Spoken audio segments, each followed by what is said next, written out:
नमस्कार, मैं हूं मनोहर मनोज। पुनः कार्यक्रम सत्य असत्य और अर्ध सत्य में। दोस्तों, आज हम बात करेंगे कि भारत और पाकिस्तान के बीच कौन कहता है कि दुश्मनी है। दरअसल भारत और पाकिस्तान के बीच तो हमें ज़्यादा कहीं न कहीं एक दूसरे में प्रेम दिखता है, यानी कि यह वो जो दुश्मन है वह सबसे बड़ा दोस्त भी है। वह दो देश जिनके बीच कहा जाता है कि सबसे ज़्यादा नफरत है, उन्हीं दोनों देशों के बीच सबसे ज़्यादा मोहब्बत भी है। दोस्तों, भारत और पाकिस्तान की बात तब से चलती आ रही है जब से 1947 में दोनों देश आपस में बट गए थे। दोनों देश का विभाजन हो गया था। दोनों देश के बीच मजहब की वजह से सरहद की दीवार आ गई थी। परंतु पिछले 74 और 75 सालों के बाद हम देखते हैं कि जिस भारत और पाकिस्तान के बीच में राजनीतिक तौर पे, सियासी तौर पे सबसे ज़्यादा दुश्मनी है, जिस दुश्मनी के किस्से न केवल दोनों देश के लोग बल्कि पूरी दुनिया देखती है, लेकिन इस दुश्मनी के भीतर सामाजिक तौर पे, जाति तौर पे और दोनों देशों के बीच के जनजीवन में इस कदर मोहब्बत है, इस कदर लगाव है, इस कदर एक दूसरे के प्रति आकर्षण है कि हम यह कह सकते हैं कि इन दोनों देशों के बीच हेट का रिलेशन है तो लव का भी रिलेशन है, लव का रिलेशन है तो हेट का भी रिलेशन है, यानी कि लव और हेट का रिलेशन है। यानी कि जिससे दोस्ती होती है उससे नफरत भी होती है और जिससे नफरत होती है उससे दोस्ती भी होती है। हमें लगता है कि भारत और पाकिस्तान दोनों उस दो भाई की तरह हैं जो दोनों साथ में बिताते हैं, बड़ा प्रेम रहता है, और जब दोनों अलग होते हैं तो उन दोनों में एक नफरत फैल जाती है, लेकिन अंदर खाने से कहीं न कहीं उन दोनों के बीच में प्रेम की पीगे भी चला करती हैं। उन दोनों के बीच में एक दूसरे के हालचाल जानने की उत्कटता भी होती है, आकुलता भी होती है, व्याकुलता भी होती है। दोस्तों, आज मैंने यह कार्यक्रम बनाने का जब यह तय किया तो मेरे मन के अंदर न जाने कितने महीनों से, सालों से, बल्कि दशकों से वो तमाम भावना चल रही थी जिसके तहत मैंने देखा कि कैसे भारत और पाकिस्तान दोनों देशों के लोग के दिल एक दूसरे के लिए धड़कते हैं, लेकिन जब वो सियासी बात करते हैं तो वो एक दूसरे के दुश्मन बन जाते हैं। और कहीं न कहीं ये भारत और पाकिस्तान के बीच का जो ये बंटवारा, जो दरअसल एक ब्रिटिश साम्राज्य का प्लान था, और जिस साम्राज्य के प्लान के तहत मोहम्मद अली जिन्ना, जो पाकिस्तान के लिए सबसे बड़े एक तरह से कायदे आजम कहे जाते हैं, बाबाए कौम कहे जाते हैं, वो अंग्रेजों के हथकंडे बने। और कहीं न कहीं उनकी एक महत्वाकांक्षा, जो हिंदू और मुस्लिम के एम्बेसडर कहे जाते थे, वह बाद में एक इस्लामी राष्ट्र के सबसे बड़े पैरोकार बन जाते हैं। वह जिन्ना जो एक तरह से प्योर लाइफ स्टाइल में सेकुलरिज्म को अपनाते हैं, जिस सेकुलरिज्म को लेकर के गांधी और तमाम कांग्रेस के नेताओं पर सवाल उठ सकते हैं कि उन्होंने कभी हिंदू अस्मिता तो कभी इस्लामिक अस्मिता को अपनाया और लोगों के बीच में राजनीति की, लेकिन वह जिन्ना 1935 के बाद जब लंदन से लौट करके आते हैं और गवर्नमेंट ऑफ इंडिया एक्ट जब ब्रिटिश का आता है, सेपरेट कम्युनल इलेक्टोरेट का प्रावधान ज़्यादा प्रोनाउंस होता है, और जिन्ना को लगता है कि इस यूनाइटेड इंडिया में वह एक बड़े मैन ऑफ हिस्ट्री नहीं बन सकते, वह कहीं न कहीं एक डिवाइडेड इंडिया में, एक टू नेशन थ्योरी के तहत एक नए इस्लामिक मुल्क के ही वह इतिहास पुरुष बन सकते हैं। और उसके तहत उन्होंने अपनी सियासी प्रतिभा को एक तरह से पूरे तौर पर उड़ेल दिया, जिसमें न आदर्श था, न सिद्धांत था, केवल और केवल टैक्टिस थी, केवल न केवल उनकी एक तरह से बिल्कुल शार्प एजेड वेपन की तरह वो राजनीतिक दांव थे, और जिसके तहत पाकिस्तान बना। बहरहाल आज इस कार्यक्रम में ये बताना चाहता हूं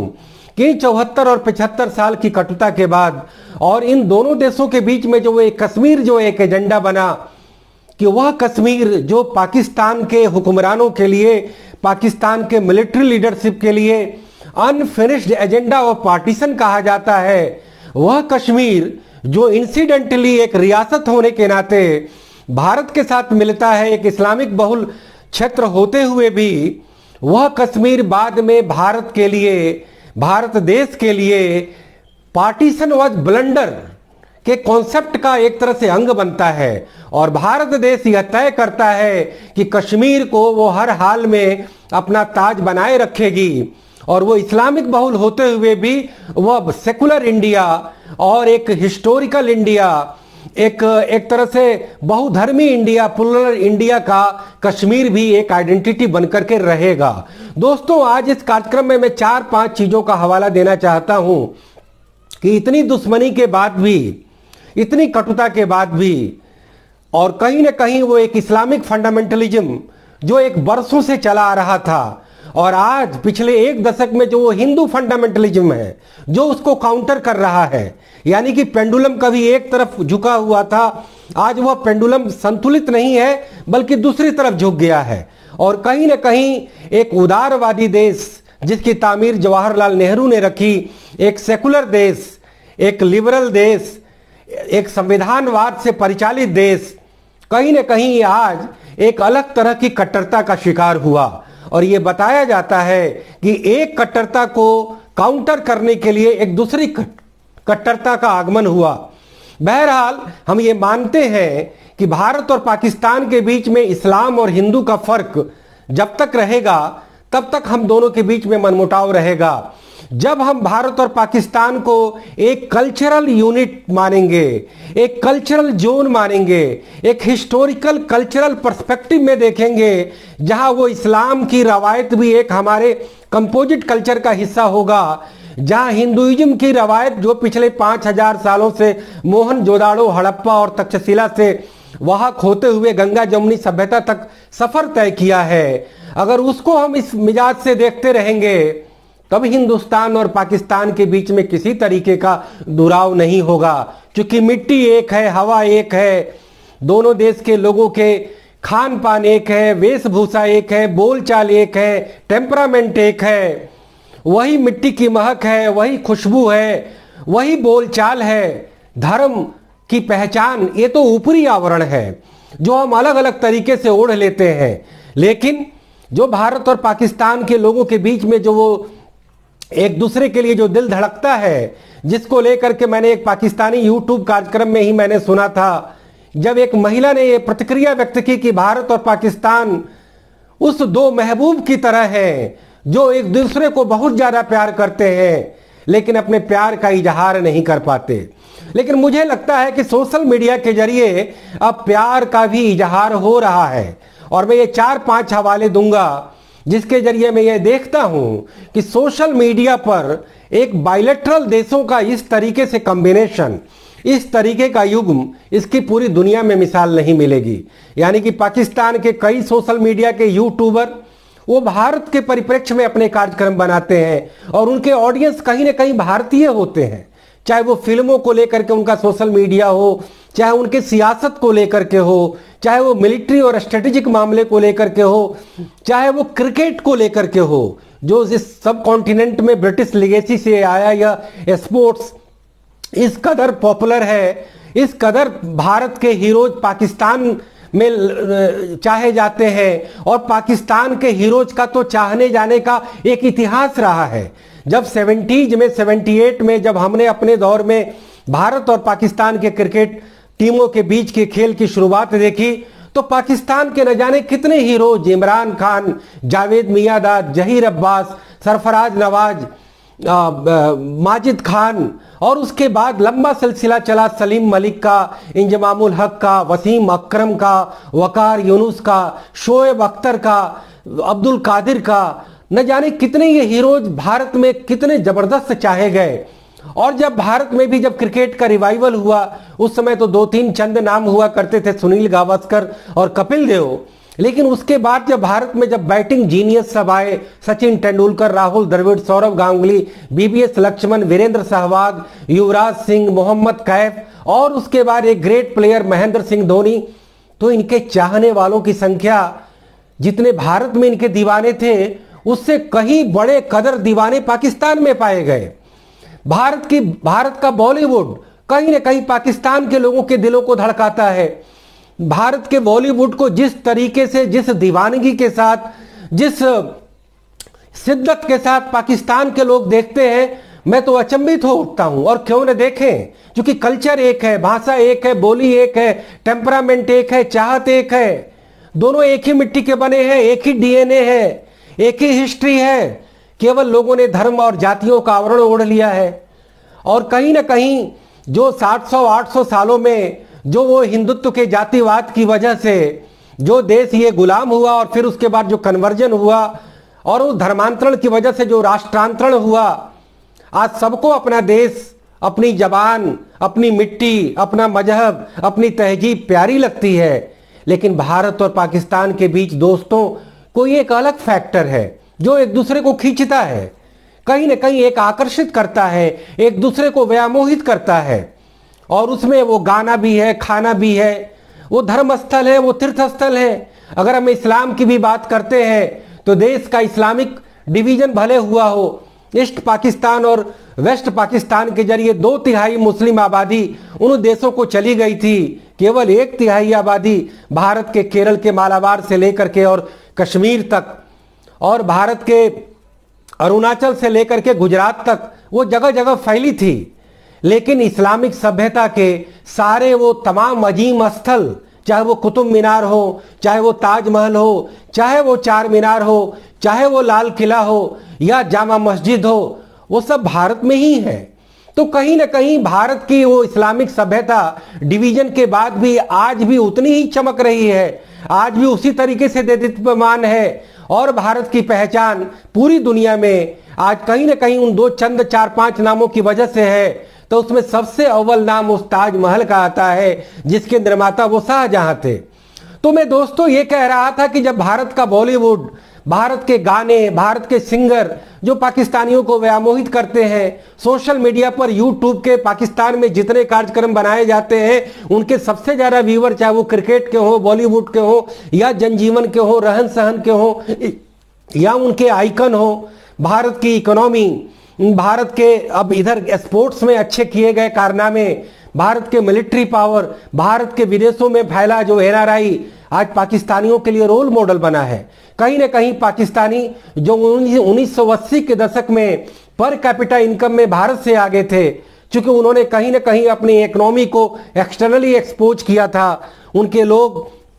गल्फ में और वेस्ट एशिया में जाकर के काफी रिमिटेंस भेजते थे, तो उनकी पर कैपिटा इनकम ज्यादा थी। लेकिन भारत में 1991 के बाद नई इकोनॉमिक पॉलिसी के आने के बाद जो इकोनॉमिक डेवलपमेंट की सक्सेस स्टोरी लिखी गई, और उसके जरिए भारत ने जो तमाम इंडिकेटर पर जो अचीवमेंट हासिल किए, आज वो तमाम पाकिस्तानियों को गुदगुदाता है, उन्हें कहीं ना कहीं आकर्षित करता है। दोस्तों हम बताते चले कि स्ट्रेटेजिक तौर पे, सियासी तौर पे पाकिस्तान चीन के ज्यादा नजदीक है। लेकिन क्या चीन की सोसाइटी, चीन की लाइफ स्टाइल, चीन के खाने और चीन के वो तमाम कल्चर क्या पाकिस्तानियों को कहीं से आकर्षित करते हैं? नहीं करते हैं। उन्हें कहीं ना कहीं एक तरह से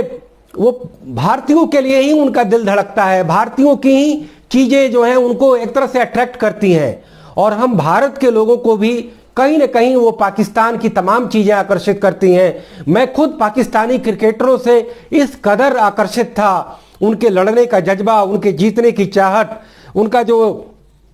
हर मैच में फाइट करने का जज्बा, एक बहादुरी जो उनके क्रिकेटरों में मुझे दिखा करती थी 70s, 80s, 90s और 2000 तक, वो भारत के क्रिकेटरों में हमें नहीं दिखाई देती थी। अब ठीक है कि भारत अब क्रिकेट का एक सुपर पावर बन गया है, बहुत सारे जीनियस आए, और सौरव गांगुली के बाद से भारत के क्रिकेट के कप्तानों ने भी अपने पूरे तौर तरीके बदल दिए और वो ज्यादा फाइटर हो गए हैं। लेकिन हमने हॉकी में भी देखा है कि पाकिस्तानी हॉकी टीम भारत से कहीं ज्यादा अव्वल हुआ करती थी।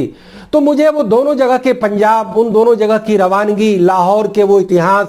वो तक्षशिला और वहाँ की सूफी संगीत और वहाँ का वो बरेलवी इस्लामिक कल्चर, वो सब हमें भाता है। और कहीं ना कहीं पाकिस्तानियों को भी भारत का वो डाइवर्स कल्चर, जो जावेद मियांदाद के शब्दों में कहें कि भारत में जब हम लोग दौरा करने जाते थे तो वहाँ का कल्चरल अट्रैक्शन देख करके मैं अपने आप को एक तरह से खुशी से फूले नहीं समाता था। शाहिद अफरीदी जैसा खिलाड़ी कहता है कि कभी कभी हमें भारत में आकर के तो मुझे ये लगता है कि हमें पाकिस्तान से ज़्यादा प्यार मिल रहा है। और मैं तो वसीम अकरम की दाद दूंगा कि वह एक इतना बड़ा पर्सनालिटी को वह भारतीयों को भी अपने दिल में वैसे स्थान देते हैं जो दिखावा नहीं होता है, जो डिप्लोमेसी नहीं होती है इमरान खान की तरफ। कहीं ना कहीं इमरान खान यहाँ के मीडिया में एक प्ले बॉय की एक तरह से उनका कवरेज हुआ करता था। और वह इमरान खान आज सियासत जब करते हैं तो कहीं ना कहीं वो सियासती उनका एक तरह से दबाव है, कंपल्सन है कि भारत को एक तरह से वो अपना वर्ग शत्रु बना लेते हैं। और कहीं ना कहीं वो मदीने का शासन और कहीं ना कहीं वो आरएसएस पर जब अटैक करते हैं तो वो पूरी चीजें नहीं खोलते हैं कि ये फंडामेंटलिज्म किस कदर है, कितनी डिग्री है, कहां पर है। दोस्तों, ये बात जरूर है कि भारत में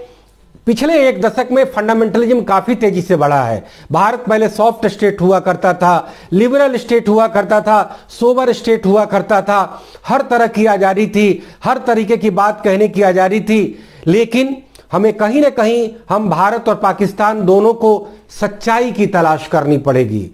हमें सत्य बात कहना होगा कि कौन व्यक्ति दोषी था। अगर दोनों देश बट गए तो दोनों देशों का एक कन्फेडरेशन क्यों नहीं बन जाता। आप दोनों के हुक्मरानों को अलग कर सकते हैं, दोनों के जनता को, दोनों के एक तरह से सिटीजन को अलग नहीं कर सकते। आज सोशल मीडिया के जरिए वहां के जर्नलिस्ट भारत के जर्नलिस्ट के साथ क्लब करते हैं और साथ मिलकर के प्रोग्राम बनाते हैं। आज पाकिस्तान के बुद्धिजीवी मेरे इंटेलेक्चुअल सबसे बड़े रोल मॉडल हैं। हो सकता है कि वो आज पाकिस्तानियों को अच्छे ना लगते हों। तारिक फतेह और डॉक्टर इश्तियाक अहमद। डॉक्टर इश्तियाक अहमद जो स्वीडन में स्टॉकहोम में पॉलिटिकल साइंस के प्रोफेसर हैं, वो एक पाकिस्तान के वाहिद इंटेलेक्चुअल हैं जिन्होंने अपनी अभी 2-3 किताबों के जरिए जो पंजाब में विभाजन के समय जो एक तरह से ट्रेजेडी हुई थी, जो पाकिस्तान का जो एक फेल्ड स्टेट है और जिना को लेकर के जो हम बातें, सारी बातें जो ग्लोरीफाइड तरीके से कहते हैं,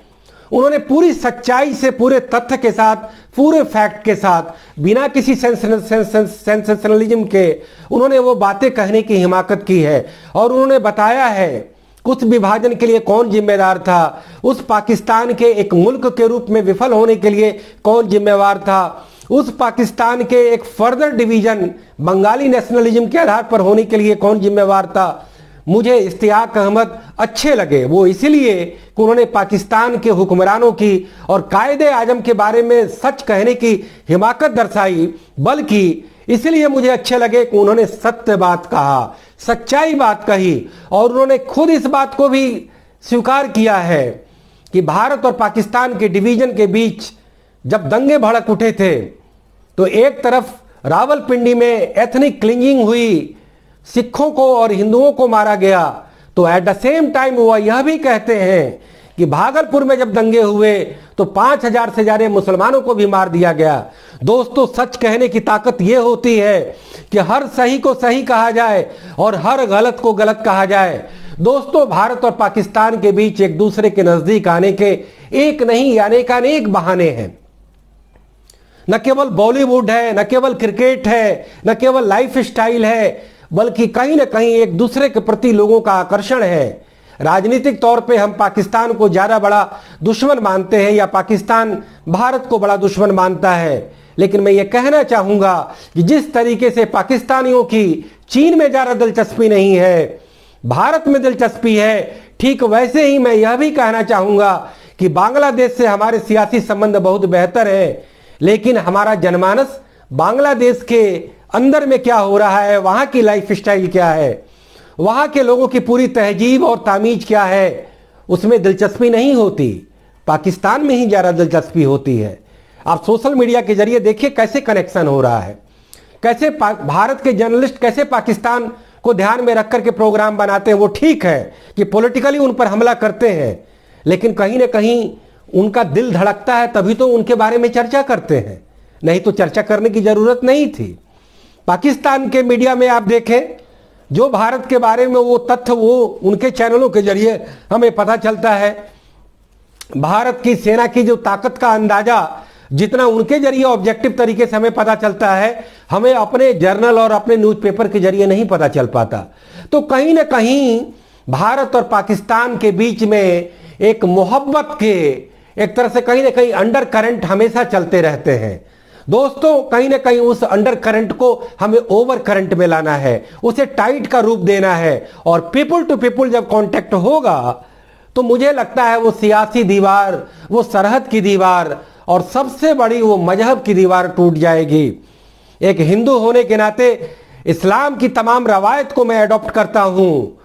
एक इस्लाम होने के नाते हिंदुओं की तमाम रवायत को वो भी अडॉप्ट करते हैं, क्योंकि कल्चर के तो वो दोनों हिस्से हैं। भारत की ये 5000 साल पुरानी संस्कृति वो पाकिस्तान के इतिहासों के सिलेबस बदल जाने से नहीं बदल जाएगी। वहां के तमाम सच बोलने वाले, तमाम बुद्धिजीवी और तमाम राइट पैथ पर थिंकिंग करने वाले पूरे दम लगा करके इस सच्चाई को बोलते हैं। और भारत में भी जो एक कृत्रिम तरीके का एक कट्टरतापन आया है, एक तरह से किसी भी तरीके की सच्ची आलोचना को भी बर्दाश्त नहीं करने का और उस पर रिएक्ट करने का जो एक नया फैशन चल पड़ा है, वह भी फैशन एक तरह से बहुत जल्द समाप्त हो जाएगा। और दोनों देश के बीच केवल उदारवादियों का दौर चलेगा, दोनों देश के बीच केवल सच्चाई की बात करने वालों का दौर चलेगा। लेकिन हमें यह देखना पड़ेगा दोस्तों कि डिग्री का जो ये फर्क है उसे हम ठीक तरीके से बताएं। हम केवल एक क्लासरूम के टीचर की तरह दोनों को डांट दें तो इससे भी काम नहीं चलेगा। हमें यह कहना पड़ेगा कि हमारे पाकिस्तानी भाई ज्यादा मेहमान नवाज होते हैं, हम भारतीय कम मेहमान नवाज होते हैं। भारत में कहीं ना कहीं पॉलिटिकल कल्चर एक सेकुलरिज्म का था तो फंडामेंटलिज्म यहां उतना तरीके से नहीं फैला, लेकिन भारत की आइडेंटिटी पॉलिटिक्स ने, ध्यान रखिए आइडेंटिटी पॉलिटिक्स ने, जिसमें जाति भी आता है, जिसमें भाषा भी आती है और प्रांत भी आती है, जो भारत की राजनीति के बिल्कुल ही एक बहुत बड़े डायनेमिक फोर्स रहे हैं, उसी डायनेमिक फोर्स में कम्युनल पॉलिटिक्स भी उसी में शामिल हुआ है। अदरवाइज भारत की रवायत में कोई भी धर्म का फंडामेंटलिज्म के लिए जगह नहीं है, न संविधान जगह देता है, न हमारा पॉलिटिकल कल्चर जो 75 सालों में तैयार हुआ है वो इसे जगह देता है। लेकिन पाकिस्तान की तामीर ही एक इस्लामिक राष्ट्र के रूप में हुई है, तो उन्हें कहीं ना कहीं अपने को डी इस्लामिफिकेशन करने में थोड़ा वक्त लगेगा। वहां भी बुद्धिजीवियों की तादाद अभी और बढ़ेगी, और मुझे लगता है कि वहां मजहबी लोग भी अब प्रोग्रेसिव बातें करने लगे हैं। मैं तारिक जमील का बराबर यूट्यूब कार्यक्रम देखता हूं, वह बंदा तबलीगी जमात का होते हुए भी, इस्लामिक और धार्मिक बात करते हुए भी कहीं से भी एक ऐसा शब्द नहीं बोलता जिसमें कि कोई कम्युनल हैट्रेड फैले। वो भारत के देशों के बीच, भारत देश के बीच और भारत के लोगों के लिए भी वो वैसे ही प्यार भरे पैगाम देता रहता है। भारत के इतिहास को लेकर के भी बिना नमक मिर्च लगाए वो केवल पॉजिटिव और बिल्कुल सच्ची कथाएं और किस्से सुनाते रहते हैं। तो मुझे तो बड़ी उम्मीद लगती है, मुझे बड़ी आस लगती है, और कॉमन एजेंडा होगा कि हम सेकुलरिज्म के आधार पर, अपने एक महान कल्चर के आधार पर, और मौजूदा दौर में जो मॉडर्न लाइफ स्टाइल है, चाहे वो बॉलीवुड के जरिए आता हो, स्पोर्ट्स के जरिए आता हो, और वैसे भी पाकिस्तान का जो पंजाब प्रांत है वो आज़ादी के पहले से ही प्रोग्रेसिव रहा है। वहाँ की महिलाएं पहले ही बुर्का नहीं पहना करती थीं। कहीं ना कहीं